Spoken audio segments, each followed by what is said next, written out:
What's up, guys? Excuse all the noise, the compressor just kicked in. I'm further along in the video at this point, but I wanted to take a minute and come back and show you this step first.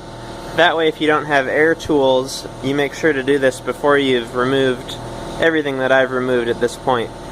So if you don't have air tools, or just want to make it a little easier for yourself, before you've even taken off the back tire, you can remove the center cap, and you may have to actually take the tire off and knock the center cap out from the inside.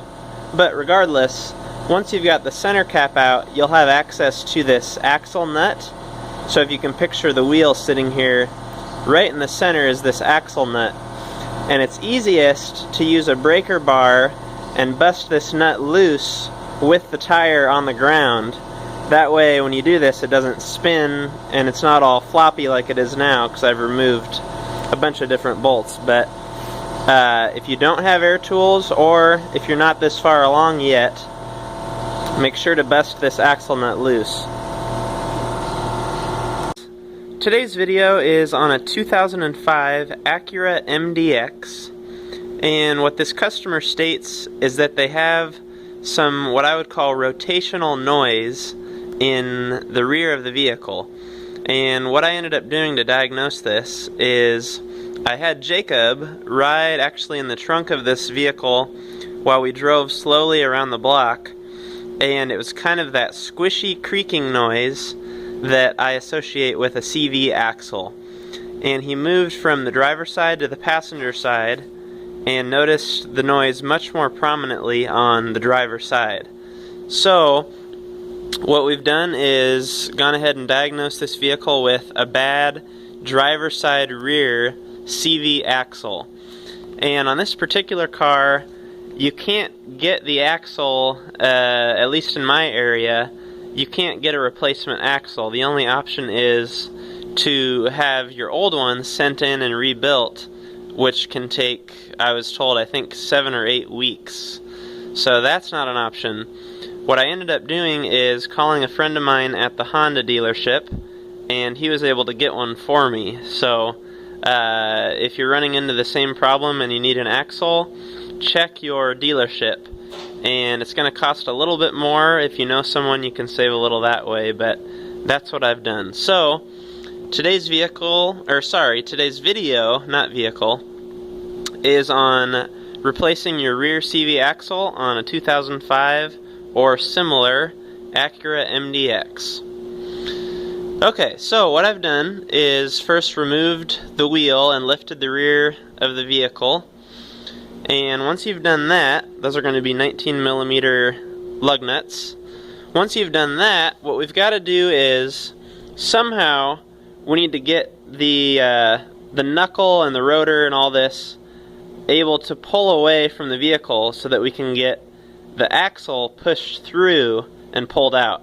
So what we're going to do is remove this support strut right here. We're going to remove that bolt so that this can pull away from the vehicle, and then we're going to remove these 2 bolts and these 2 bolts right down here. Let me make sure there's actually 2 down there. Yes, there are.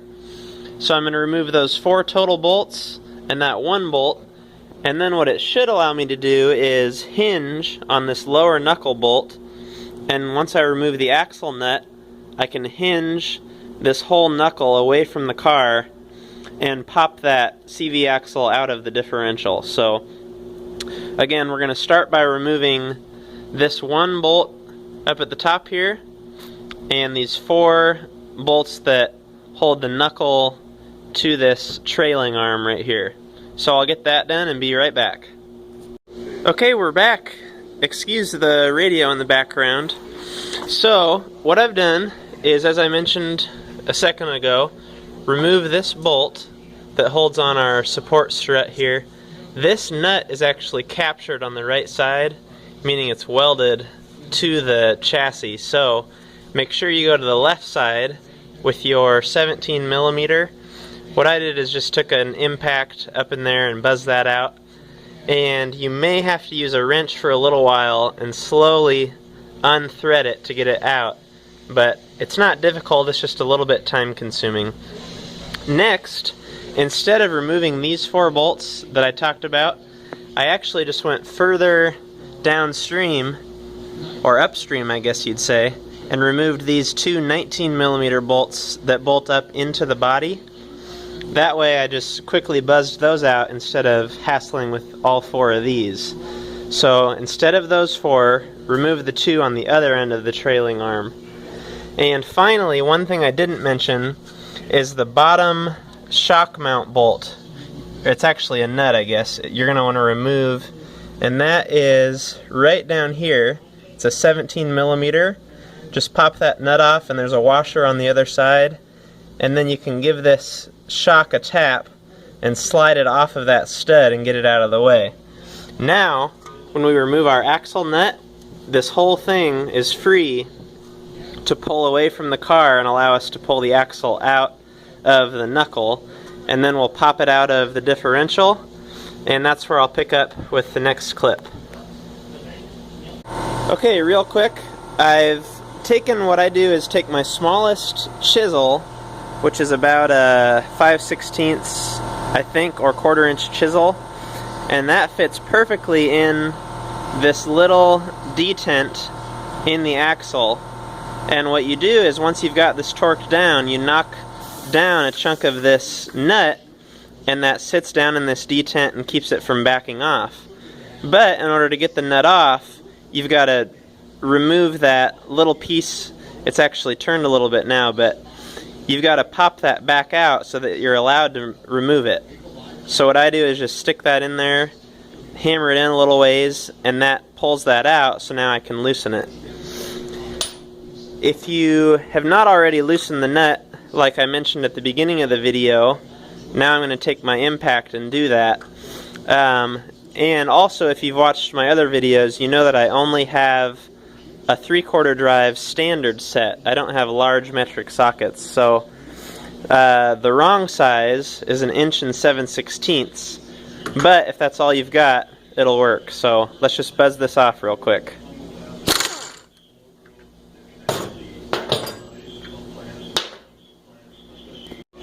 You can see I just got the nut off, and now I'm able to push the axle through the knuckle, and with my other hand, if I pull this away, I'll be able to force it through the knuckle. And then what I'm going to do is, up on the other end, on the differential, is take my cat's paw or wonder bar, whatever you call it, just my right angle pry bar, and quickly just give that a little pop against the differential, and it'll pop right out. Be gentle, you don't want to crack your differential case or anything like that, but just gingerly pop that out, and then when the new one comes, I'll show you how to put the new one in. One additional step to get your knuckle pulled out this far in order to pull your axle out is to remove this bottom knuckle mounting bolt. That's a 17, and it just buzzes out from the outside, so towards the rear of the car. And also, what I did is loosened up this lower brace, just the nut on the outside of this lower brace. It's also a 17, and if you loosen that enough, it'll just immediately fall down. You want to be very careful with your ABS wiring as well as your brake hose, and make sure there's not too much stress on those two items. If so, I had to remove this 10mm bolt. But other than that, just keep an eye on it and be careful.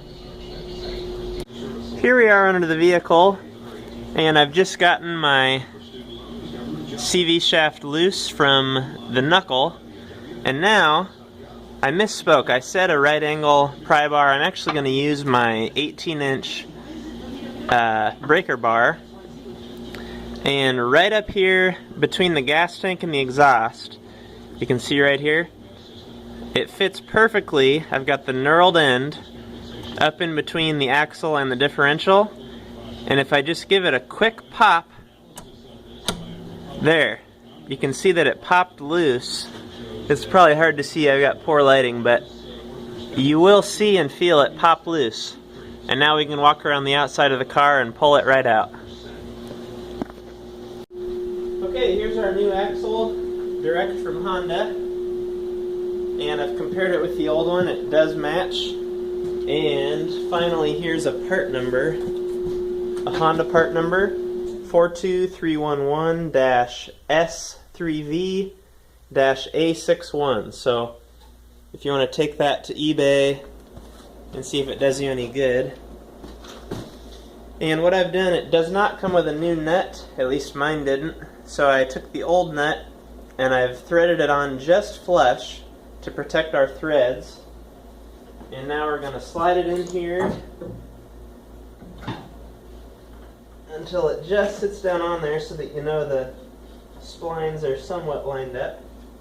And what I do is put it as straight as I can and then just take and tap like that with a hammer. Not a lot of power, but just gently tap. And what it's doing is sliding past that lock ring inside of there, and on this one it hits the lock ring right away, so you won't be able to slide it on very far, but it will hit the lock ring, and then it continues to slide until it's all the way seated.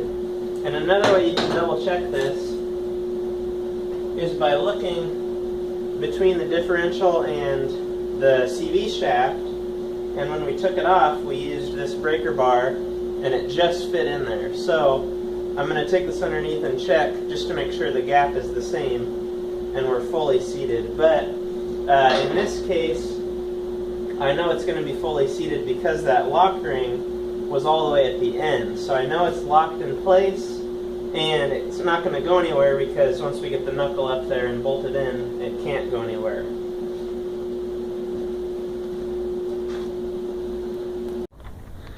Alright guys, we're all done. Pretty self-explanatory as far as reassembly. One thing is on that front trailing arm bolt, on the front outer, so towards the outside of the car, one of those 19mm bolts, what I had to do is take an awl, a scratch awl, and reach up in there and clear out the gravel and debris that was up inside the hole, because it was causing the threads to bind on that nut or that bolt. So that's something that you might have to do. In addition to that, I ended up screwing in that outer bolt all the way by hand, because the rattle from my impact was causing more of that gravel to fall and fill the hole, and I could never get the bolt tight because it was just binding up on sand and rocks and things. So that's one tip. As far as torque specs, honestly, I just used my impact and went on the highest setting, just a common sense torque on things. However, the axle nut torque is 185 foot-pounds on this vehicle, and my wrench only goes up to 150. So I go until I reach 150 and then crank on it another little bit just to get it as far as I can. And then what I had to do is take this rear wheel off again and peen that little edge of the nut, the flange on that nut, down into that groove on the axle. So make sure you don't forget that step. And then I just bolted on the wheel, and now I'm about to go for a test drive, but everything looks good. So thanks for watching. If you have any questions, feel free to ask in the comments. Otherwise, like and subscribe as always, and I'll see you on the next video.